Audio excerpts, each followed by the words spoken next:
Beliau Dr. Daeng Nazir, pengawas pajak nasional. Ya, beliau sudah lama resign. Iya kan ya? Tapi Sri Mulyani masih minta dia juga.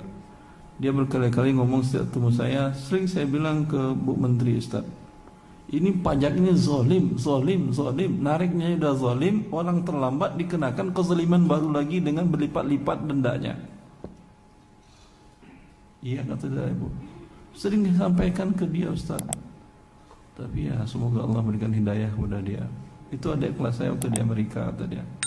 Dr. Daeng Nazir itu dia tamat angkatan pertama dan dapat S3 keuangannya dari Amerika, Bu, ya.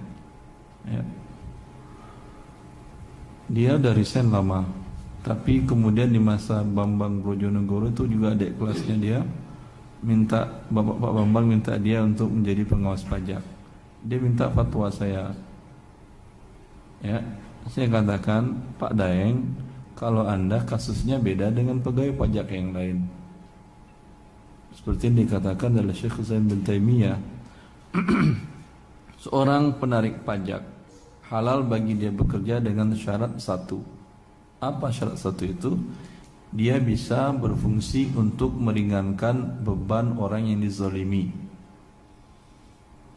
Sama fungsi konsultan pajak. Ini baginya halal. Maksudnya Ustaz, kata Pak Dr. Daeng Nazir, dia cerita, Pak Dr. Daeng cerita ketika dia kepala bea cukai di Provinsi DKI Jakarta, itu pemasukan ke Pemda DKI penuh dari masuk cukai.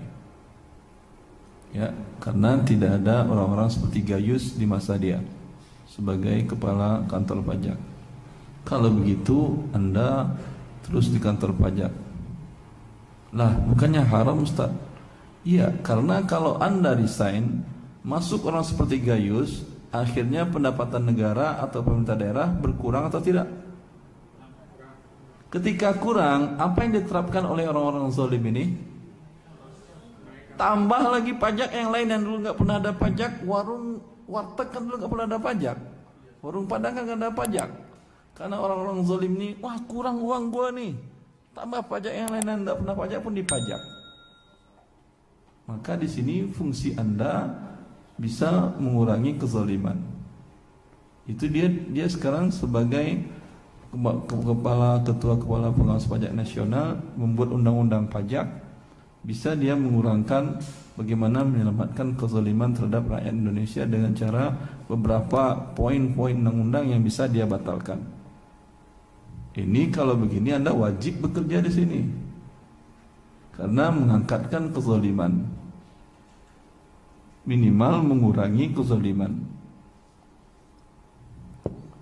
Kalau ibu bekerja pajak seperti itu bagus. Ketika cuman dampaknya kalau pegawai masih rendahan, karir nggak naik-naik.